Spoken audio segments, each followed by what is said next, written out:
violent crime is down. Our shopliftings are down, but obviously there's room for improvement. So it's something about we'll be working on.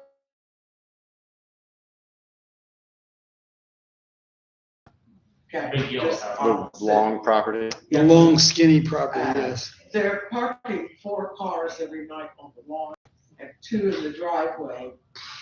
And, I mean, that's either a 3 or 4 bedroom house, and we got a lot of cars there.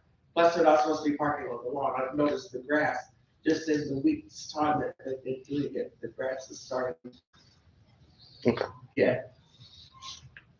Killed. Okay, is that- But it could be winter too, but it's fine. Okay. Right, sir. Yeah, there was a panhandler on the Little Creek and Granby. And I know at one point he actually literally passed out. I haven't seen him in a couple of days, but I was just curious. Is any, what's happened to him? He was just down at Thole and Tidewater today, Yeah. walking. He's around. Yeah, he's still around, but he's just, I haven't seen him up there either, but, we just saw him today at Tidewater Thole. Sometimes I just worry about his safety. Yeah, The yeah. safety of others. Yes. Because sometimes you take that corner, you can't see. Right. You know, somebody accidentally. Yeah. So takes him out. I understand. A couple of times I took that corner. He's the guy that usually is on the median. Yeah. Yeah. Crossing Little Creek. Yes. Going from you. Yeah, I saw him when I'm actually directing traffic around the. Is that He's helping. Good job, panhandling is legal.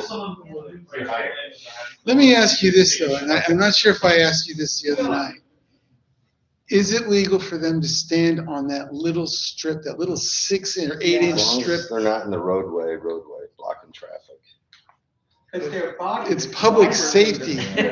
From a public safety standpoint, should they be standing there? That's not up to me No? whether Okay. whether or not it's legal or The illegal. Supreme Court has unfortunately ruled that we cannot tell people they can't stand in the median. Really? Even if, to You our can't- common sense, it is very unsafe to be there. The city attorneys have looked at this every way they can, and the Supreme Court has ruled we cannot limit them. Put a fence there or something? So- I mean, Well, we So lost there, the fence. yeah, that was discussed at the other not- meeting. not There that used far. to be a fence. No, I know. But it Yeah. kept getting damaged. What looks worse? So people didn't like seeing the damaged fence, so they took the fence out. So Mm. put the fence back. Holes in like they have in front of my gas meter. Anybody else? Oh, recycle. All right. Anybody else? I think you're, Who updates the reports on the city of Norfolk website? Is it the police department or, Like the ones that I'm talking about? I'm maybe just like, I can go on the city of Norfolk, type in like police reports and it'll show me. So you can go on crime mapping and that'll show you. So I use Crime View for these and I can pick and choose. There's all sorts of different things. Right. But there's a version for citizens. It's called crime mapping. It will show you where the things occurred and it'll give you a report number, but that's the only information it'll give you. Tell you where and when it occurred or roundabout. And then so for law enforcement, we get everything else that's attached to it. So, but that works all throughout the city. So that's. Thank you, sir. Appreciate thank it. you. See you again. Merry Christmas. All right. Well, thank you, Chris, for filling in. So I'll say a quick introduction. Sorry, I was running behind. Scott Curl, Jersey Civic League president. Chris is one of our vice presidents. Thank you for filling in. Aaron, our other vice president, can't be here. We've got Brenda, our secretary, Gray, our treasurer in the back, running tech now. Liz and Zach, some of our at-large board members as well, and our Eric, our newsletter editor. So thank you all for serving. All right, so let me jump forward to our city auditor, Bradford Smith, if you'd like to come up, we welcome you to the floor. You can stand wherever you like. Thank you. I am Bradford Smith, the city auditor for Norfolk. Just a little bit about office before I get into my presentation. We report directly to city council, and what our role is to assist city council and our citizens to ensure city government is accountable, cost effective, and transparent. And we do that in a few ways: through the audits that we perform, through our cooperation reach hotline, and also through special projects. With our audits, we provide a audit plan each year to the city council to show what audits we plan to perform. And we solicit information or solicit ideas from city council, city management, department heads, through investigations that we perform, looking at what other cities have been doing. And also there's a link on our site where citizens can write in and say, I think we should look at this. Some of the things that we look at when we do our audits, we look to ensure there's accountability in terms of we're making sure that departments are following policies and procedures of the city or any procedures based on state or local government. Make sure that internal controls are efficient, things like that. And when we do our audits, there are 3 phases. We have a planning phase, which we go in, determine what we need to review. We're looking at reports, we're looking at information that's on their website. We're talking to the employees and determining what things that we think should be audited. And that transforms into our fieldwork phase. In our fieldwork phase, that's just an extension of our planning phase. That's when we start doing the work that we deem is important and that should be expanded. And the last phase is our report writing phase. In that phase, we prepare our report that gets sent to city council, city management, and to that department. And what we try to do is have a balanced report. We talk about the things that they're doing right, and we talk about the things that they need to improve. And with our far-reaching hotline, there's several ways that citizens can report things that they see that they think should be investigated. We have a 24-hour dedicated telephone line, through mail, internet, in person, things like that. And each thing that we receive, we have to investigate, whether it's something that we refer or something that we investigate ourselves. Things that we refer would be if somebody calls and says somebody is misusing their SNAP benefits, then we'll refer it up to Human Services. Or somebody would call and say, I think that somebody's not obviously abused, but if it's something that Human Resources should be investigated, then we refer to Human Resources. But once we do that, and then the ones that we do investigate, we treat it just like an audit in terms of the same processes. We have the plan phase, fieldwork phase, and we also have the report phase or amendment phase. Now, special projects, there are things that won't fall into either one of those categories, investigation or a audit. We look at the Bank of America cards, for example. And what we do is we sample transactions by department and determine that they're following the Bank of America card policy and procedures. We do an expenditure review where we look at certain types of expenditures such as travel, personnel, things like that, just ensure again that they are following the guidelines, following policy and procedures of the city, and also if it's a state-run program or a grant, then we make sure that we're looking at those procedures, make sure we're following those procedures. We also do projects that if city council says there's something we want you to look at, we'll do those projects. Those are usually priority. So what we'll do is we'll post on individuals on what they're doing to do those projects. Now, if you do call up the hotline, it's anonymous, so you don't need the name, cell phone number, or anything like that. But we do ask that you provide as much information as you can. Like, for example, if you see a city vehicle that's in your neighborhood and they're just sitting there, they're not doing anything. Our vehicles have a 4-digit number that you can identify that vehicle, and we can identify what department that vehicle belongs to. So we ask that if you call in, you give us that 4-digit number, what time you saw it, how long it's been there, if you can determine how long it's been there, the street address, things like that. That makes it a little easier for us to follow up and see what's going on. I do have some far range abuse hotline cards, and to, it gives you the number that you can call, email. So I'll leave this up to you. Okay, sure. Any questions? Do we ever have any external audits, or is it all through your We do have office? an external focus on the financial. Okay. Yep, they're Clifton, Larson, Allen, and probably, I'll say about. Who are they funded by, through the state? No, we put a No, city it's pays in. just like a private company would do. They try Oh, external oh, audit. It's it's a private firm. Like your It's audit private books. firms, okay.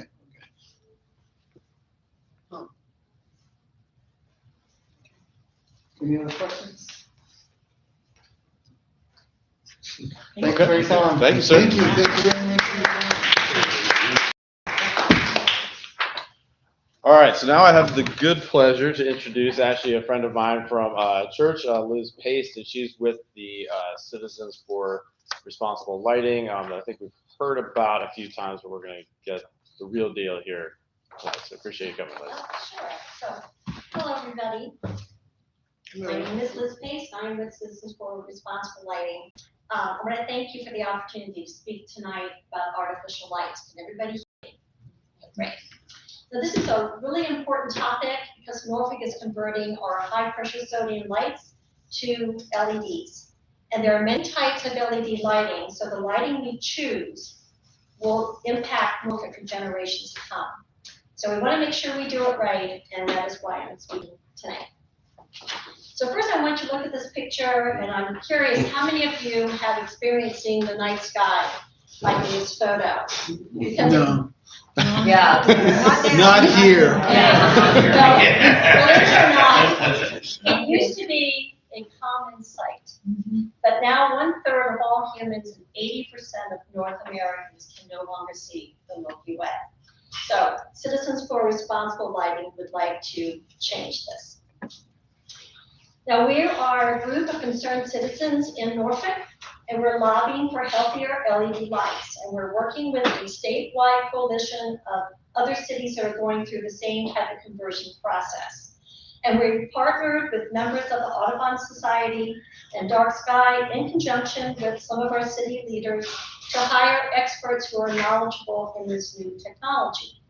Because believe it or not, Dominion Energy is not an expert in this field. They are a utility company only, and they have mentioned that to us. We have also talked with them. So we are asking for a design plan to avoid some of the costly mistakes and rework that other cities have experienced because people are not knowledgeable in this field. And this type of artificial lights, LEDs, they offer some incredible advantages if they are implemented properly, and that is the key. When they're incorrectly installed, then they can cause some significant issues, and I want to talk about that. First, according to physicist Dr. Christopher Kyla, artificial light probably represents the most drastic change that human beings have made to their environment. And I find that fascinating because we certainly have done a lot of different things to our environment. But the reason for this is that artificial lights disrupt the circadian rhythm for all living creatures. All organisms have acclimated their physical, mental, and behavioral changes to follow a 24-hour cycle. And this cycle is dependent upon both sunlight and darkness to run efficiently. All life, down to the one-celled organism, has taken thousands of years to develop its unique circadian rhythm. And guess what? This includes us. We are also an organism. And we cannot underestimate the role that darkness plays for our health and well-being. In fact, darkness plays an important role for all living creatures. 60% of animals in the wild are nocturnal. Artificial lights disrupt their ability to hunt, reproduce, sleep, and migrate at night. Artificial lights affect how insects move, forage, reproduce, and are preyed upon. Moth caterpillars have declined by up to 50% due to artificial lights. In North America, over 80% of our migrating birds fly during the night, and they navigate by moonlight and starlight. Artificial light causes birds to wander off course, they hit buildings, or they migrate too early or too late. Over 325 migrating birds were found dead in downtown Norfolk during Norfolk's fall migration. That they're being cataloged in Old Dominion, just to get an idea of what the variety of birds are that are being killed here in our downtown area. And this is just what has been found. Many of these birds are picked up and tossed out and thrown in trash cans by some of the workers around some of the buildings. The Twin Tower Light Memorial attracted so many migrating birds they were unable to see the moon nor the stars in order to escape the light beams. You can kind of see their wings flying around here. They kept circling around the lights until they were so exhausted they fell to their deaths. The Smithsonian states that between 300 million and 1 billion birds are killed annually in the US alone because of artificial lights. Now, we've become acclimated to the haze of excessive light in our night sky, but it is unnatural, it is unhealthy, and it is unnecessary. Yet each year, our night becomes 10% lighter due to artificial lights. We are currently experiencing the next level in the lighting revolution, and that is LEDs. And the selection of LED lights Dominion Energy has proposed will be like putting our current outdoor lights on steroids. You can see that we're already overly bright. Now, LEDs have many benefits, but they have to be implemented properly, and that is really the key thing. LEDs are great, but they have to be implemented properly. They save a huge amount of energy costs, and that is great for our city's bottom line. They improve visibility if implemented properly. They maintain their peak performance, unlike our high-pressure sodium lights. Those lights, when you put them on, they will dim over time, so you get less light. But the LED is a clean, crisp light. When you turn it on, it's going to be the same great light until it dies, and it lasts a long time. It also reduces greenhouse gas emissions, which is incredible. Who doesn't want to have that? The problem is not all LED lights are created equal. You can see in this photo a variety of different color lights. You've got the warm color, amber color lights, the cool whites, and some of the blues. And that is because LED lights come in different colors of our sunlight. And not every color is suitable for outdoor spaces. It's the cool white blue lights that have been shown to be unhealthy at night because of the blue light waves. It's the warmer colors that are considered healthier. LEDs are measured on something known as the Kelvin color scale. They're measured in increments of 1,000 based upon that color. So starting with the amber, looking at that picture here, the amber color is at 1,000 Kelvin. The orange is 2,000 Kelvin. And the amber and the orange are what is considered the warm colors of like our sunrise and our sunset. In fact, our high pressure sodium lights actually correspond closer to the orange, the 2,000 Kelvin, just to kind of give you a clue of what that brightness is. When you get to the 3,000 Kelvin, you start having more blue light waves being emitted. So the 3,000, 4,000, 5,000 moving on to the right, that's typical of what our sunlight is during the brighter time of the day. Our concern is that Dominion Energy is mostly offering us LEDs in the cooler colors, the 3,000 and 4,000 Kelvin, and they emit the unnecessary blue light waves. Now, according to the American Medical Association and Dark Sky International, they warn against LED lights that exceed the 3,000 Kelvin because of the blue light waves that they emit at night. And again, they want the warmer color lights. VDOT also does support 2,700 Kelvin or lower for historic neighborhoods and wildlife, and we are a historic city. And again, we're looking at our current high-pressure sodium lights that are at 2,000 Kelvin. So you can see that 2,700 Kelvin that VDOT also supports is a brighter light and would be brighter than what we currently have. So why lower than 3,000 Kelvin? Well, the different colors of light trigger different physiological effects in our circadian rhythm. So, for example, we are to be awake during the day. What causes us to be awake during the day? It's the light. The light that sends the blue light waves suppresses melatonin. When it suppresses melatonin, we are then not going to be sleepy. We're going to have other hormones that will pop in like serotonin, and that will keep us awake during the day. And that's how we have been geared or evolved with our circadian rhythm. But when the amber orange light occurs when the sun starts to set, then that starts triggering the development of melatonin to start in our system. So if everything is in balance, the body will generate hormones in the right quantities at the right time of day and night. Now, melatonin is not merely a sleep agent. It also kicks off our body's nightly regeneration process. It provides antioxidant properties that boost the immune system and regulate certain hormones.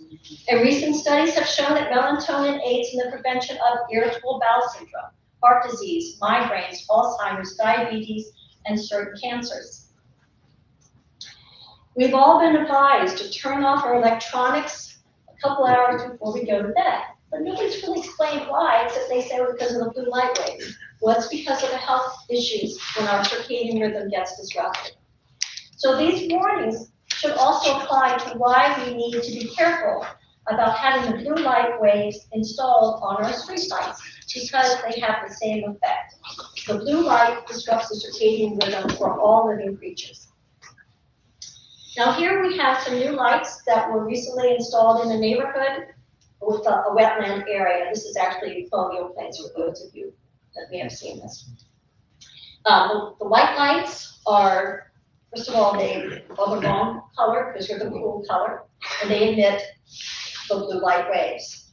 The distribution is also a concern because the distribution is going crossways on the road. So it's going into the water, it's trespassing onto that bush that doesn't look very healthy because it's not getting enough of the darkness for its circadian rhythm.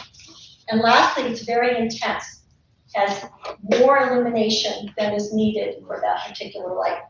So why is that an issue? Well, let's look at some effects here. All right, this photo shows the effect of artificial lights on these two tadpoles, for example. Tadpole A was kept in an environment that was appropriate for its circadian rhythm and how it should be developing. Tadpole B was exposed to artificial light during the night that disrupted its circadian rhythm and its development. They are the same age, but they developed differently because of the artificial light. We have a new light that was put in the Freemason Street area that was 4,800 Kelvin. So very, very bright. So our question is, what negative impact does this light have on the people on the other side of those windows? Now, we do have the concern, and some folks will say that they're worried, we need those wider, brighter lights because we need to help prevent crime. And that certainly is a concern, especially in a densely populated city of Norfolk. But studies do not support that the wider color LED lights actually do prevent crime. In fact, what has been reported, and the American Medical Association again, has said that there's something called discomfort and disability glare that occurs with these brighter lights. And that is something you're familiar with if you've travel down the road at night and someone flashes their bright lights at you. That is that disability glare, because you can't see. When you have that bright light, your pupils will start narrowing because you can't accept all that bright light.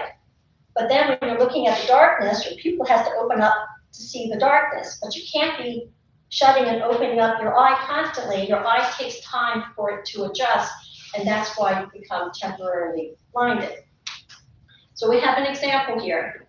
We have on the left, this photo has shows how the blue light that's coming from this white light produces so much glare that the driver cannot see the pedestrians who are trying to cross the street.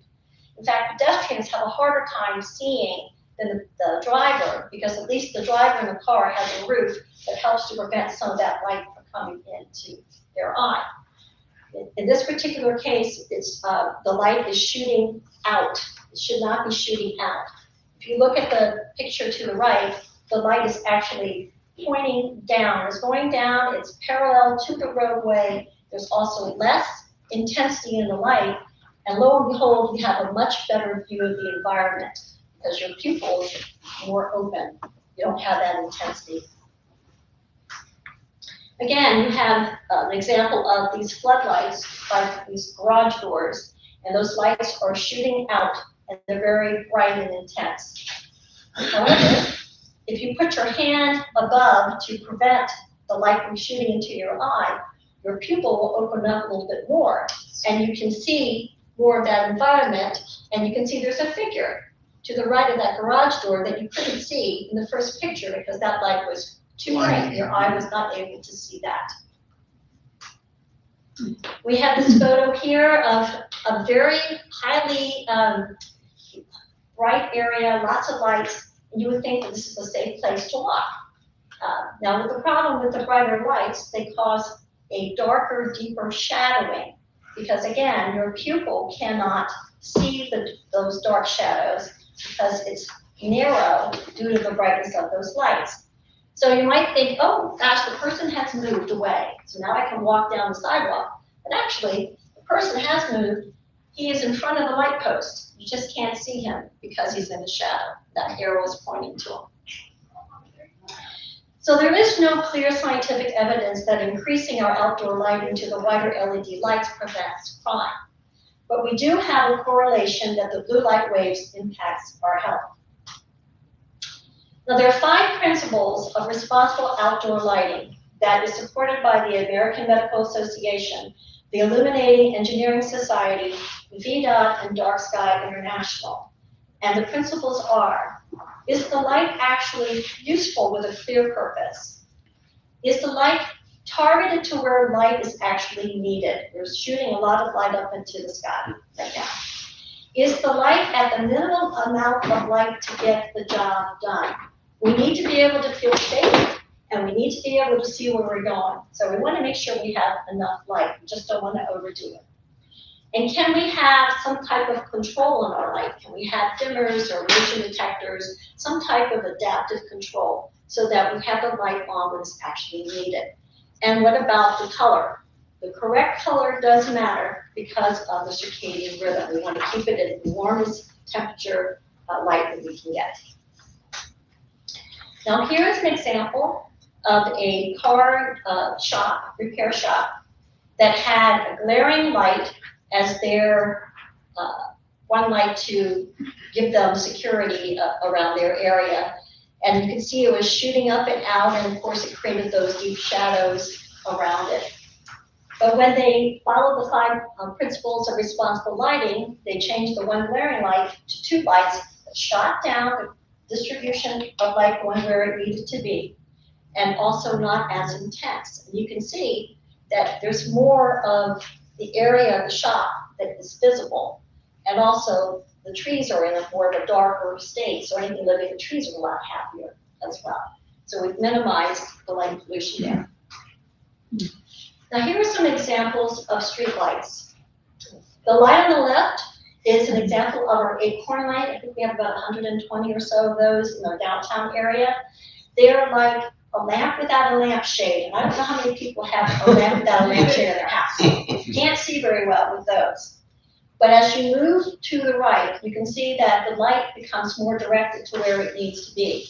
It has more of a shade, or what we call a shield. And as we move along to the right, you can see more of the visible night sky because the light is actually focused to where it definitely needs to be. The last lamp is on a timer and is on the off position. So we are at a juncture here of the changes in Norfolk. Dominion Energy is offering LEDs in the 3,000 and 4,000 range. We have a few that they are now offering in the 2,700 range, but not a lot. And we are supporting the 2,700 Kelvin, the under 3,000 Kelvin lights, because we want to go with the warmer lights. And that 2,700 Kelvin is still much brighter than what our current high pressure sodium lights are, because they are at best 2,000 Kelvin, but they usually go below that because they continue to dim over time. We also want to make sure we don't have so many lumens, or that intensity, that our eyes can't see. We want to make sure the light is what it should be, so we can see more of the environment around us. And we want to have distribution type 2 instead of distribution type 3. Again, the 3 was when it went trespassing across people's yards or into the water, when it should be more parallel to the street. Now, this is where your voice and actions matter. In fact, we did have a great conversation with the mayor probably about 8 months ago, actually, and with other individuals within the city talking about the lights. And we are, at the moment, we are going through to look at individuals that are experts in this technology to develop a plan. The city has not chosen anyone at this time. But one of the things about Norfolk, we are very unique in our neighborhoods. We're not cookie cutter, and we can't really have a cookie cutter plan. We need to have something that makes sense for our specific needs of our neighborhood. We are pushing for the healthier LED light options, the 2,700 and below, and we are pushing for lights that will follow the 5 principles for responsible lighting wherever that is possible. And also thinking about our homes. This is where we have our responsibility and what we can make a difference in. What are our homes like for our neighbors? Do we have lights that are shining into their windows? No. What are our lights doing? So we have the ability to change our outdoor lighting at home. What's happening at our work? What's happening at our places of worship? What can we do to make a difference there? Between 20 and 50% of residential light goes up into the night sky and is wasted. So Norfolk is a densely populated historic city. We have 144 miles of shoreline with wildlife habitat. And by protecting our wildlife habitat, we actually are protecting ourselves. And we can improve our health, our safety, and our environment through the choices we make. So let's choose responsible outdoor lighting and try and bring back a little bit more of the night sky. Now, we have social media. If you'd like to contact us or follow us or ask us any questions, please feel free to do that. I also have some links if anybody is interested in looking at any of that information to get more specific facts from what I've been telling you about today. So, thank you.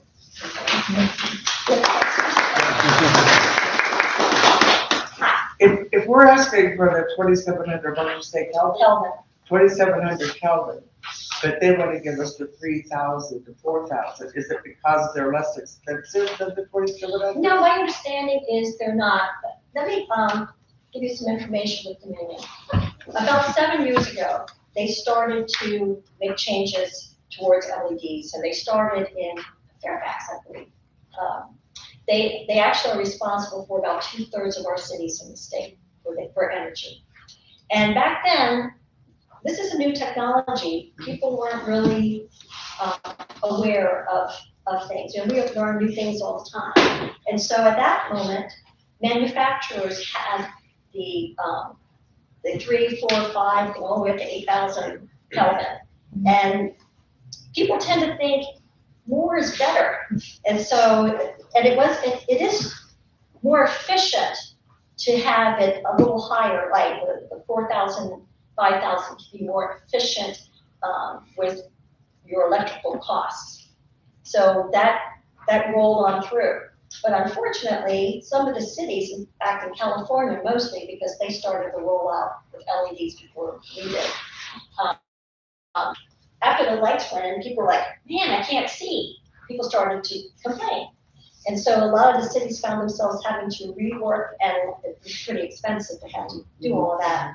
And when manufacturers found out that, oh, these higher Kelvin numbers are not popular, they started to reduce the lower numbers. Now we have the lower numbers available. But at the time, Dominion did their research 7 years ago, and it's a big company. They're kind of used to, this is what they have, and it's just taking them some time to realize that maybe this is not good. And they're a business. They're trying to keep a certain amount of lights for their repairmen to fix and for them to stock and that type of thing. But that's why the mayor has asked us to go to civic leagues and other organizations, because it's a lot easier to be able to say to Dominion Energy, I'm getting all this pushback from our people, and we want to have better lighting. I know that we have connected with other cities, and there is more of a push with our future contract with Dominion. They're trying to put some of these things in there. And I have to say, I am not an expert on lighting, but I was shocked to find out I'm a lot more of an expert than like Dominion. I was kind of shocked. A year ago, I really had no clue what was happening with the LED lights, but I did a lot of research to find out because a friend of mine had some new lights installed in front of her house, and her dog cannot sleep. She had to get the blackout curtains because she kept thinking it was daylight. In fact, I have to say, I realized I don't turn my nightlight on anymore in my house. And that's because I don't need to. There's so much light, even if my blinds down, I can see when I get out of bed at night. I used to not. So I was not surprised to read that we're getting lighter skies every year by 10%. That's because people are buying the lights, they're putting them out, decorating their house or their roofs or whatever, just too much light, and it is actually causing some serious problems.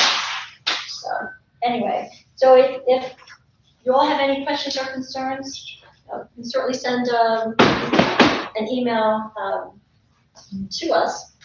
Oh, what I did, I got rid of the report, but feel free to contact me. Scott has my. You don't have the, okay.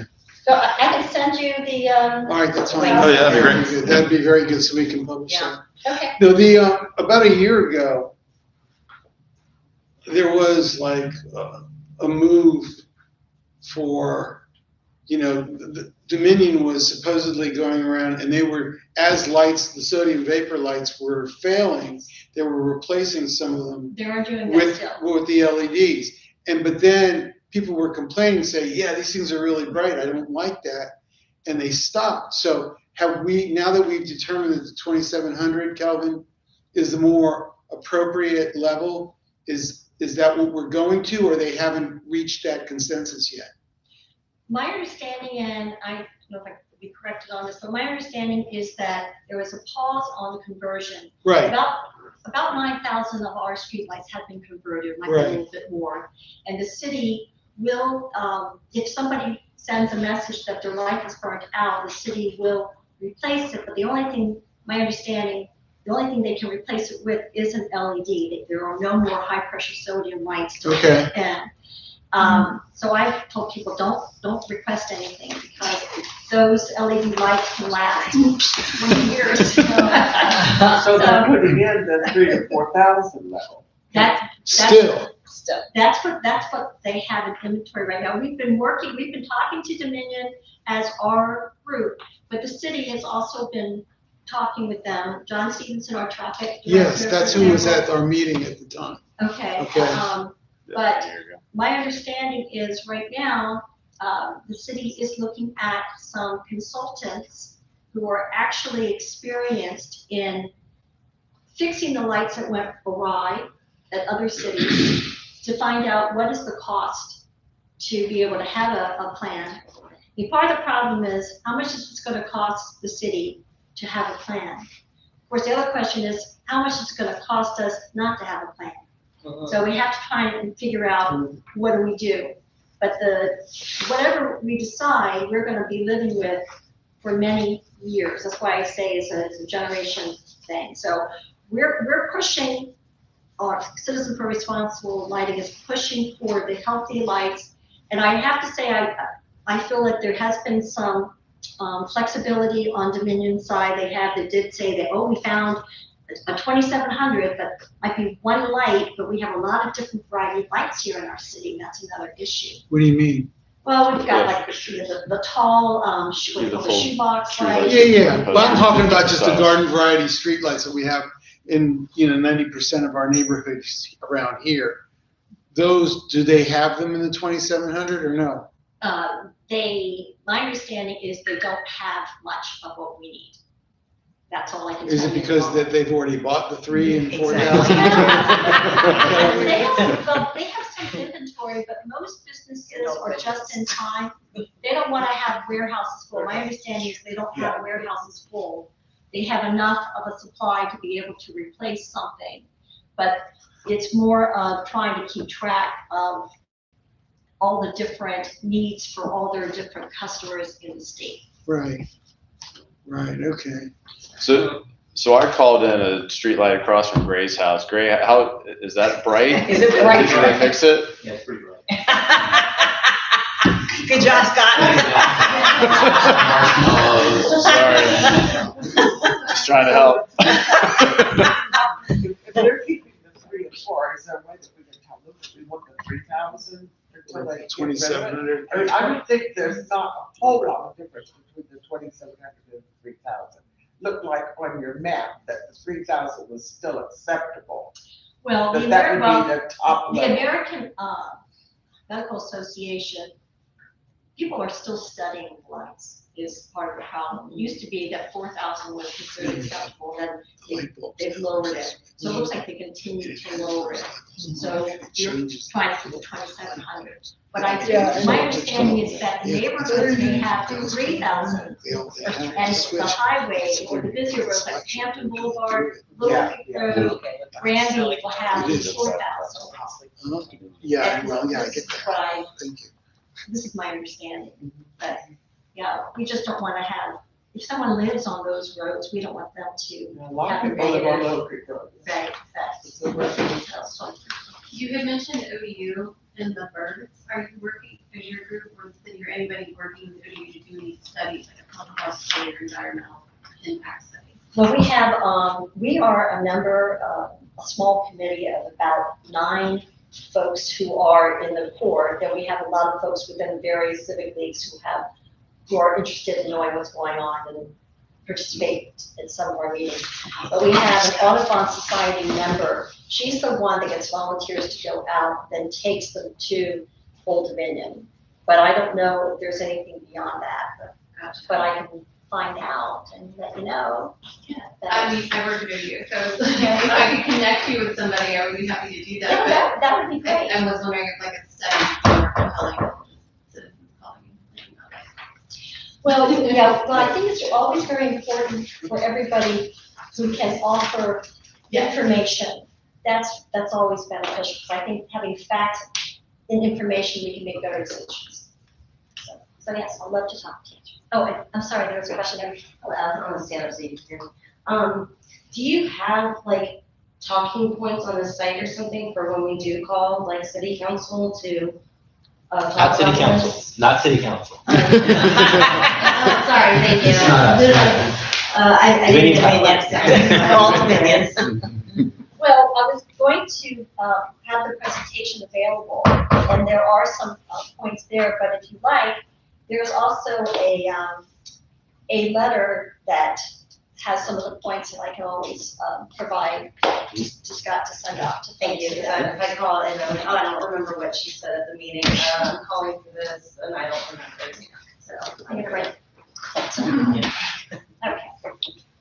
You could, Sorry so, about that. and not to cut you off, but you could encourage our delegates and state senators, who are in a little bit more of a power position to talk to Dominion. So that would be maybe an appropriate avenue, or Dominion, yeah, that's the two. I'm familiar with Jackie, but who was the other one?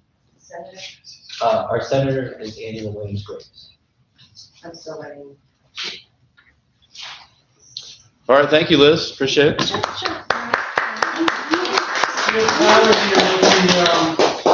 The center here that, so he's just got a few. He's got an announcement for you. Announcement for you here. Well, thank you all for letting me come in. Just a quick sec. I just wanted to come down and introduce myself. I'm Tyler Pleasant. I am the recreation specialist here, the assistant manager. And so I wanted to come down and just introduce myself and let you all know that we are here for you all. Should you have any questions about recreation and what we offer here at Titus Town, feel free to come and see myself or one of our staff members. And secondly, I can see it getting passed around now. Titus Town always does a Thanksgiving dinner every year. It's totally free and open to the community. And so, especially right now with the government just opening back up, shut down, families are affected, things of that nature. So we just definitely want to get the word out as much as possible. There is a 100-person limit, or 100-person max if you're sitting down to eat. But of course, they're going to provide more. We're partnering with the Tidewater Lodge, who are Freemasons who come out and host a dinner every year. So we're partnered with them. And so if you don't want to sit down and eat, still feel free to come out, get a plate or whatever, and just fellowship with the community. Community is really, really important nowadays, and just being about people with everything that's going on. And so that's what we want to create that environment. And so we want to push the word out as much as possible. And that is all I have. Awesome. Yeah, thank you. Thank you, Tyler. Yes. Yes. All right, you want to go? If y'all have, oh, sorry, registration, there is a registration for if you want, well, registration. You can say whatever you like. So we can register you here in the front too, sorry. Thank you. Can I ask one more thing about this lighting? Yep. I'm a little bit confused about it. When you had the slide up there, you said it goes from 1,000, it increases by thousands. Where did the 2,700 come from? Those are the ranges. So you've got 1,000 Kelvin in the amber range, the 2,000 in the orange range, 3,000. That's why that one light is 4,800, because it's more how Okay. it's Like blue light. Yeah, they sell them in different increments. Yeah. Are there any petitions around or anything? Now, we were asked not to do a petition. Actually, we talked with the mayor. He had actually did suggest that you send either the Civic League itself, send a letter, sorry, Martin, to your representative in the He knows how we feel. Just so they're not inundated with everybody's individual email because they're busy already and you don't want to kill them. But it's nice to have the Civic League, and I know my Civic League sent a letter, for example, and then the mayor has something to show Dominion and anybody else that there is a push from the citizens for these lights. So it sounds like even though you know what you want, you really need something tangible in your hand to add to the pile. The city has done everything we can, so you can send us an email, but it's not like you're asking us to specifically do anything. We put a pause in the program, and we're negotiating with Dominion Power to get us better lights. And so really the ball is in the state's court to Dominion's court to locate lights, purchase them, and have them imported from somewhere in very large numbers, which I can understand is not easy or something you can quickly do, but that's what we are. And we do have manufacturers that we have provided to Dominion that have the lights that we think are good. I have called some lights in to get repaired, and they're not replacing them with LEDs. They have some high pressure sodium that are going up in there, because when I had one done across the street from me, it's the same light fixture and everything. They were out the next day, they replaced it, and it was done. We were told that one of our neighbors got the last one. Yeah. But maybe that was the last one they had in their truck. The one slide that you had where it showed the Milky Way Yes. and all this, Isabel, the hurricane. Anybody remember that? Yeah, so you remember too. Yeah. When 80% of the city was blacked out after that storm. That night, just throwing the trash out that night, I looked up and the stars, the number of stars that were out were just absolutely amazing. It was like I was on top of Afton Mountain on the Blue Ridge Parkway. That's how many stars were out there. It was, yeah, it is. It's very telling to show you how much light pollution that we're generating around us that we can't even see the stars in the skies anymore. I wanted to break from Northern Lights. Oh yeah, nobody can see that. Yeah, they mentioned that on the news the other day, this morning. They say, "Yeah, anybody see them there?" I'm like, "No." We're too far south, anyways. Yeah. All right. Martin, you're up. Okay, I'm up. We'll stop pausing. All right. Just a few things to update y'all on, and of course, I'll answer any questions you might have. Ward's Corner proper, we were talking a little earlier about the 101 Burley, is that what it is, the address? So the house behind Cy Guy that's always been thorn in our side, if you will. City staff has really put the clamps on them. They were doing a lot of work both inside and outside without permits. City staff was this close to tearing the building down, condemning it, because it's apparently in horrible condition. The owner has sold a couple of other properties and has come to city and said, look, I'm going to use that money. I'm going to fix this building. I'm going to follow all the rules. We get all the permits. We get an engineer in here to make sure that it's structurally sound. So the city at this point has given him essentially to the end of the calendar year to see what's going to happen. So we'll wait and see. But I think the pressure is still there. If an engineer can't reassure city staff that it's safe to do so, then unfortunately that building might come down. So if he's sold other properties, do we know why he's so adamant to keep that? Is it historic value or? I don't know what it is. Because I think it was one of the first. It is Flash. It is historically. It is very historic, but I don't know what his motivations are. Yeah. But to be clear, there's a stop work order though on that place now. Correct. There is a stop work order until they get everything inspected and get all the correct permits for the work. Yes. The Fitness and Wellness Center, we got an update late last week. They're on schedule. They poured the pool deck and the footings, and so we should start seeing things coming above ground soon, which is very exciting. Yes, very exciting over there. The Target is on schedule, and so that's under construction as well. Is that 2027 or do you know when? No, it should be next fall. 26, yeah. Yeah, next fall. Fingers crossed. Yeah. Yes. Just a question about the center. The soccer field that's next to it, is there any plans to have that redone as well, or is it going to be torn down? Do you want me to take that one? Yeah, sure. Dive on. Yeah, no, because actually I need to ask for some feedback on that, so I'll steal the floor here for a second. So correct.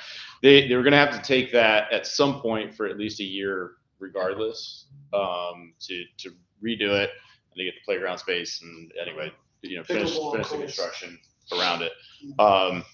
The original plan, I guess, was they were going to take that around June of next year. Okay. But actually now their proposal, they're actually running slightly ahead of schedule, is that they wanted, yeah, sorry. Is that they want to take the field next Monday. What? And the idea is That's really ahead of schedule. I understand. They will take it next Monday and they will return it next fall. So the idea is it will be offline for a year, but we'll get it back sooner than we would have otherwise. I'll share. I mean, I'll open this up to feedback. I will share my own personal opinion is that timeline wise, closing it now does not disrupt any activities that are taking place at the field, and everyone, by the time next spring comes around, everyone knows it's not there versus taking it in June. Little league, soccer practice, everything. Everyone's going to be really caught off guard, even if we try to get the communications out as well. So it's basically what they're saying is it's going to be a year, regardless of when you take it. We'd like to take it as soon as possible to get back to you as soon as possible. It's supposed to be a cold winter habit. So if there's any concerns with that, I guess let me know and I can pass it back to them. But like I said, date right now is to try to start fencing it off next Monday. So the plan is though, is to return it to a soccer field? Oh, yeah. no, Yeah, there's- correct. It'll be There's gonna be, it's gonna be running north and south instead of east and west. Okay, that's Yep. great, actually, that's better. That's Right, right. Yep. Yeah, exactly. they're still on that corner. If you go look on, I think you can get it on our website. or On the our city's website, but also if you're out there by the field, the little lot that's on the southern, that's right outside where they built that gravel driveway, there's a board there. And on that board has got the actual drawing of what what's being laid out, where the building is, where the soccer court, the soccer field is gonna be, where the pickleball, I'm pretty sure what they're doing is they're putting in pickleball and tennis courts. And those actually take a lot of ground preparation to get started and get configured and everything. And I'm sure that's what they want to get started on now, because they're pouring concrete now for the pool and everything else. So Yeah. everything they're gonna want to do, they're able to do now. The pool floor is already in, and Yeah. they're working on the walls. Let's go. Do it. Yeah, That was our general consensus at the task force meeting, to just let's roll with it, let's go as fast as we can. Yeah. So, No excuse to slow down. Yeah. Yeah, just roll. They're ahead of schedule now. from what Yeah. I understand, so. Yeah, they did a good job of like leveling everything out, dumping some dirt out there. So. Yeah. It's been impressive. So that's all good news there. The Old Farm Fresh, the old giant open air Woods Corner. We still do not have any construction plans. We don't have any development plans. So we continually reach out to the broker for the property about once a month, and they still say they don't have anything to share with us. So as of right now, it's just deconstruction. Nothing to share. It's better than it did. So it does. I think it's a positive move because they're probably excited about the fact that Target's moving in across the street, and that's gonna make it more attractive for other large anchors to come in and possibly build there too. So I think it's a definitely What if positive. The old Taco Bell place. Oh, well, I mean, like, if you own That one's still owned by the Martin. Martin. My understanding. Oh, it is, okay. Any updates on the Rite Aid? No, as of 2.5 weeks ago, they had a tenant that they were still negotiating with, and I asked today for an update, and the person's out of work today, so we'll hopefully get an update tomorrow, but we're still pinging them. Apparently, there is a national tenant that is not in this region that is in deep in negotiations to be at that location. That's all I know at this point. The progress of the Barry Robinson Center or property, is it on schedule still? Still on schedule, as far as I'm aware, yes. We did receive communications from Bon Secours with some interest. I don't believe I told y'all, but stop me if I did, with some interest to put an urgent care emergency room center in the cancer building. So that's going before the state. We'll see what they decide there. But yes, no, going back to your question, they are still on schedule as far as what's The building and the parking lot. Probably still have stop by and flatten the shopping center, the old feelings and. Yes. With that. Yes, that is going to be another self-storage place. Oh, yay. Wow, a lot of people got a lot of stuff. They're proposing a 90-some thousand square foot, I think it's 3-story tall self-storage building. Remember when we tore off South Denley Park and now there's a big expanse of green space? Could they put a field there? Can they? Is that what you asked? Does anybody, do you have any ideas we would put there? The neighborhood wants to put a park there, is something that they had talked about a couple years ago when they did like a planning charrette. But then there hadn't really been a push lately on what to do with it. There's a couple of properties over there that the city still needs to buy to make it kind of a whole piece of property. Still a bit of a patchwork. And so, and of course, the last few people that own the properties are, pulled off and asking tons and tons of dollars. So that's still very slow progress over there. But I can tell you that having purchased all those properties and looked at the crime data over the years, it's made a significant difference, not only in that neighborhood, but in the larger Woods Corner area as well. That was a real problem area. Yes. Also, for the development of the Target area, I was curious, just like looking at Newport News, Hampton, like how they do mix like retail and housing. Is there any Mixed plans use, to such thing in that area as well, or just strictly commercial? So that piece of property was not large enough for anything other than the Target. Like, they couldn't even put a Chick-fil-A on it or anything. It was very tight. We are encouraging mixed use for anyone who wants to come forward and do development, but we don't own any of the property. We, the city, don't own any of that property, so we can't force people to do anything. We can incentivize, we can ask. Yeah, that's what I was curious about. No, the Target property, we really wanted to try to get some out parcels, something that couldn't fit anything, unfortunately. It's very tight. What about where the Ham's place was? That's just gonna be Way their, up front. they're not gonna do anything there. It's just gonna be their driveway. 'Cause it was just so tight, it didn't meet any of the standards for Pretty what you narrow. design something like that for today. You know, all the parking lot and the islands and all that stuff they're gonna have to add, that they didn't have to put in decades ago. It just changes everything. Yes, ma'am. Oh, maybe Adele will talk about the elementary school where we vote. Is it next year that, the elementary school? I don't believe that there are any plans to close it next year. I don't think so. It's, The newspaper said 27. year and a half. 27, Year and a half. What will they do with that? I don't know the answer to that yet. We don't know. Could change. Good idea. Yes. So, next to Chipotle at Ward's Corner, I noticed there was a sign for Dirty Buffalo. Because I stopped the other day because I saw some, papers in the window. When I got out, it says Dirty Buffalo. It's the building right next door. The Chipotle, it's the old Louis.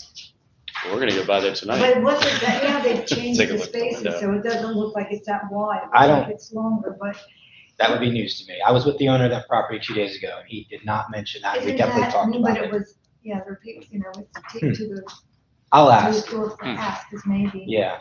I mean, they had some retail, non-restaurant that they were trying to bring in there, but the building was in such horrible shape that the amount of money it was gonna take Yeah, to this is get it ready just for that them, they couldn't one- do. It's not that big space, that was surprising. No, it's huge. Yeah, this is a smaller space, like the size of the sandwich shop. I'll double check. That's Okay. news to me. I'll double check. Okay. Yeah. Maybe he's just doing it. Yes, ma'am. And there's Take so our many place. Rite Aids, and they, what's happening with Rite Aids? Yeah, I was saying, there is a tenant who's interested in the Rite Aid, but they haven't signed the lease yet, so they're not willing to tell us who it's going to be. Oh, each Rite Aid has a different. Yeah, they're all owned by different, real estate companies, so they're not all one and the same company. Because it's lighted up and you can see what's inside. Yeah. It's still there. It's still in good shape. Yeah, they're rolling with those bike lanes. Oh, I thought no one's gonna bring it up. Bike lanes are happening. With their Complaints are Yeah, rolling in. I mean, honestly, there's hardly a disruption, so I don't think so. Well, probably getting ahead of myself, but we did talk about at the task force meeting to try to get some sort of better signage coming north off the bridge so people know Yeah. more in advance what's They happening. used to what's shoot going down on. that right-hand lane and Oh, just be able yeah. to go right through the light. Now you can't. So Hit poles. I think for people in this room, we've known these were coming for a long time, but there's folks who either aren't surprised, either have, just haven't gotten the word or don't live in this area and are coming from other places too here. And I personally thought it was just maybe more disruptive with them doing it, but they're just like, going down the When street. you're not looking, when you're not looking. and there is more they have to come back and. No, I do. know, and do the other side. No, they still have more to do on that side. Oh, no, They I have to know, put in all the way barriers. down to the school, yeah, they haven't finished it, they're just Put up the barriers. slowly. Try to remind everyone this is not just a bike lane project, it's a pedestrian project. So we're gonna have a number of protected pedestrian crossings that are being installed. Yes, And what you see for the bike lanes is not done, so there's Right. more barriers coming in to make it even Curving. safer. Yeah. Everyone's all up in arms, but it's not done yet, so. it will looks, be I mean, better. it looks, It looks good, yeah, I've seen people using Kind it of already. pleasantly surprised. Did you get a picture? Did you get a picture? It was a multitude. It was a multitude of people. He's got. Oh, did our casino open up? Yeah. The temporary casino is open, but I'm gonna wait till the main one opens before I go check it out. Oh, yeah, No, the temporary casino is open. It's in a big white tent. You can see it driving on the interstate. And that just checks the box so that the state can give them their license. The construction over there is continuing to rock and roll. So we'll be. Downtown. There's the Harbor Park. Otherwise it's all. Yes, ma'am.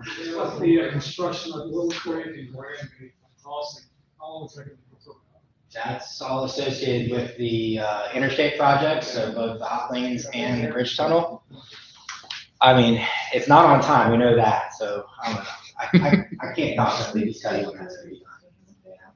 Maybe we can get at some point an update. Well, it's two separate projects. It is, it's two separate projects and they're overlapping each other and I don't know, maybe we should have. I think the original estimate was like late 2027, and I'm sure that's probably not accurate anymore. It's.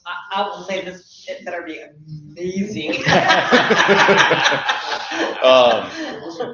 I'm making no promises. I came across from Hampton like Yeah, 2 it hours pushes ago, you on the new turn. and I was on the new highway now. Yeah. And that's actually kind of nice. It is, it's really. It's got a nice little bank to And it. and coming this way, they pushed you almost all onto new roads, so now Yeah. we're on the old side. I mean, so it is nice, so you're not like in But potholes. it's made that area where you're going to split to the 564. They put that. Oh, God, that's super confusing. People are going crazy. Yeah, that's It is fun. very confusing. Yes. Sort of bypasses the other lane. Can't wait for that to go away. Yeah. That's crazy. Yes, ma'am. Well, that whole area, it was the land with the hospital. The Mary Robinson. Yeah. I thought it was usually the apartments. It was originally gonna be apartments, and then that deal fell through, and now there's going to be a nonprofit that's gonna be run there called Next Steps for Success. Like a campus? Yeah, it's actually a campus, they'll have like a gym in school buildings, somewhat, and their focus is on both after-school and summertime programs for at-risk children. Kind of like that school on Kingsville? Yeah. Very Robinson. Mary Robinson. Yeah, it's somewhat. Well, that one Very is different. residential, this one won't be residential. It will not be residential. So, the apartments that they're redoing over there next to the wellness center on the other side, Talbot. are they just redoing them? Or are Yes. they changing their whole structure? They, as a part of their tax credit program, they're allowed every X number of years to reinvest in them. and get more tax It's credits. been deemed Okay. historical. So, yeah. The buildings have been, Well, I just the didn't know whole, if it changed like how they're doing rent there or. oh, rents are changing. They are, Yes, oh, okay. Yeah, I'm sure yes. they'll- But the whole gist of how they got some of their funding was that the whole development was deemed historical. So because of that, there are certain things that they have to kind of maintain and certain looks that they're, Well, I mean, between that and the house over here and all the work that they're doing on the field, it has cut things down a lot. Yeah. But traffic wise over Yeah. there. A lot of construction right now, Yes. all over. But what about the public aid housing there at St. Paul? That's still there. I mean, I thought they were gonna tear all that down, or they just haven't got to it St. yet. Paul. So downtown, Downtown on Um, St. Paul Boulevard and what is it, Virginia Beach, and Bradford? so yeah, all Good of job, that President. is gone. What you might be thinking of is like Calvert Square and Young's Terrace, which is a little bit further Or north. these are real old, they're still there, they're all the single story buildings. Yeah. Across the street from the big hotel that changes. Yeah. So yeah, those are separate kind of neighborhoods that were not part of the first St. Paul's quadrant. Like, those are kind of second phases and third phases. Okay, We're but there's- beginning now, very, very beginning. But there's still a plan to get rid of all that. Yes, redevelop would be the better term to get rid of. Well, not renovate, But but. those buildings are way past the end of their lives. Yes. No one should be living in those. So I keep looking at those and wondering, you know. Anything on the mall? Yes.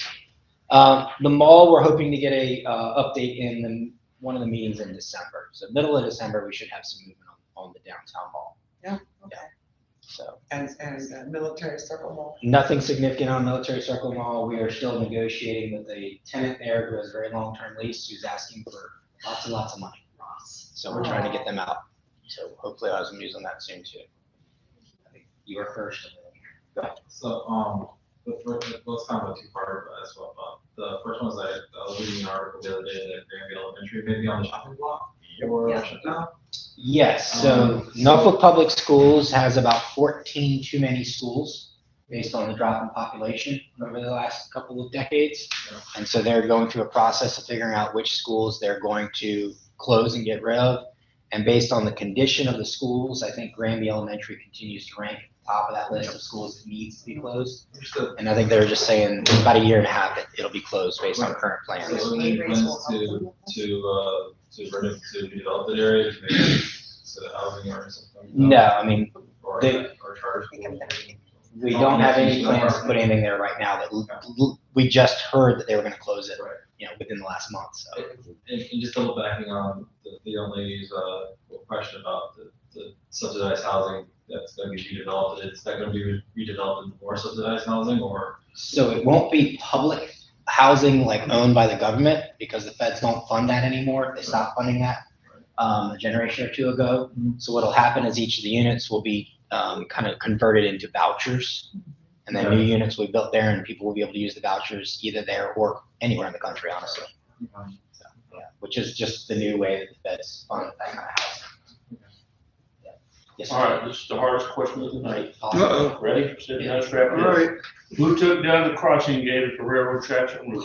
Oh, I have an answer to that, because my husband sent the tractor trailer who did that to the railroad. Was it tractor trailer? It was tractor trailer. Yeah. My husband was right there and saw it. I have pictures on my phone. There's an old gate sitting across the tracks. Holy, I figured. Yeah. He was trying to, he knew he couldn't get it to turn, so he started backing up. And then he said he was caught, and then he just said, and then just went and blew everything out. I have pictures on the phone. Wow. So they needed defense attorney. Yeah, it took out the crossing, stopped everything. I can't believe I was there to see it. That's crazy. Well, they're even doing U-turns there. Yeah. And there's not supposed to be any U-turns there. And I think part of the problem is whenever they take out the U-turn sign, instead of putting it back where it was, they put it on this side of, Yes. and people don't see the sign because they get up there and they're waiting, and the sign's behind them, and they're doing the U-turns. No, he said it was an extra long tractor trailer. Yeah, he said it was an extra long tractor trailer that. I'll send him that. Yeah, and I'm seeing. Oh, here we go. U-turns. Well, he didn't take a picture of the thing, but he took a picture of what it did, because he was there. Took out the whole thing. That'd be the assumption, right? Yeah. Yeah. There was a bunch of training engineers, or one of the people that worked there was trained. Hold the traffic up all the. Yeah. Directing traffic because the lights. Because it was are no not light. there. Yeah. Yeah, but he did get a picture of the trailer and the license plate and sent it to me. All right, I got one last thing. Anybody have any other questions before I do one last thing? No, this is gonna be good. Man. I just want to know, how do we as citizens go about incentivizing or asking the city to incentivize housing vouchers? Housing vouchers Or just feds do Housing housing. Or building more buildings that use housing. Yes, I'm very limited on terms yet. No, no worries. So construction is expensive, Yes, and the city doesn't have the type of funds to build housing. okay, It just breaks budgets as soon as you start calculating that. okay. So the way it works is you work with contractors who do build housing, and they work with the feds on funding models to bring in tax credits to allow them to charge less. A lot of it's called low-income tax credit models. You can Google it, and your mind will go to mush trying to understand it all. But Right. yeah, there's no locality that can afford to do that, to build and do its own housing What program. about state level, you know? I'm not aware of a lot of state level programs. There are some tax incentives for different types of developments at the state level, but it really mostly goes through the feds. Okay. Yeah, absolutely. All right, so it's been about 9 years, almost 10 years next year since I've been on city council. Time flies, people get a lot grayer. And I've decided I'm not gonna run for reelection next year. So the good news I have for you is I think I found someone who's gonna do a phenomenal job representing our neighborhood and our city. And he's sitting here in this room. And so, Mr. Scott Gerlinger.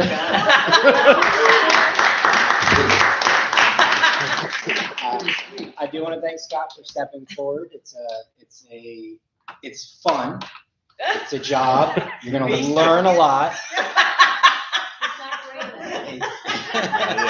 I need to grow the beard then. Yeah. Go ahead, Scott. Thank you. Thank you. Yeah, no, I know all of you, so I mean, I don't know. I've loved serving as Civic League president, so this is a great transition for me to say, I think I said at the beginning of the year, this would be my last run with as a Civic League president. So we are looking for a new Civic League president. We'll have elections in January, and so we'll have some reshuffling of board members. And if anyone is interested in being a part of our Civic League board, we're certainly welcome all sorts of new insights and everything to it. Just let us know, because that will be our next meeting in January 26th. Sounds correct? Mm-hmm. Back in either this room or the one right there. Yeah, looking forward to running for city council next year. So by that meeting, if you haven't seen me before that, I will probably be standing here asking for signatures and petitions that hopefully get on the ballot. So I'll be getting deep into it by then. But yeah, if you have any questions, I'm happy to answer anything. But yeah, I love Norfolk. Thank you, Martin, for all you've done. I'll try to giant shoes to fill. Giant shoes to fill. But, thank y'all. What are you gonna do? I'll probably get bored after a week and do something. Yeah, he'll run for city council. Yeah. Civic School League board? president. Hey, I'm gonna be Civic League president, right? School board, that's what you want. okay.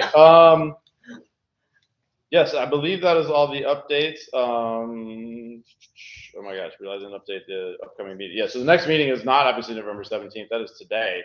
The next meeting is January 26th. Back here, so it's not the third Monday, it's the fourth Monday because the third Monday is a holiday. And then the adopt a spot cleanup that we were going to do last month has been rescheduled to December 6th, that Saturday morning. We're going to meet right kind of behind the Rite Aid on Langford Road and try to clean up that space. Oh, behind the Rite Aid? Yep. Oh, back in that Going area, back okay. up Behind the Langford shopping Road there. center, Yep. basically. Yeah. Yep. Yeah, don't pick up anything sharp. A lot of Yeah, gloves. we have pickers, right, all the things. Okay. Liz is in charge. Yeah. All right, well, thank you all for coming. We appreciate it, and we will, happy holidays. We'll see you in January. I want to say thank you. Thank you. Such a straight shooter all the way. It's so hard. It's a real, sorry, you guys. It's a real lot. Yeah, it's okay. We'll be good.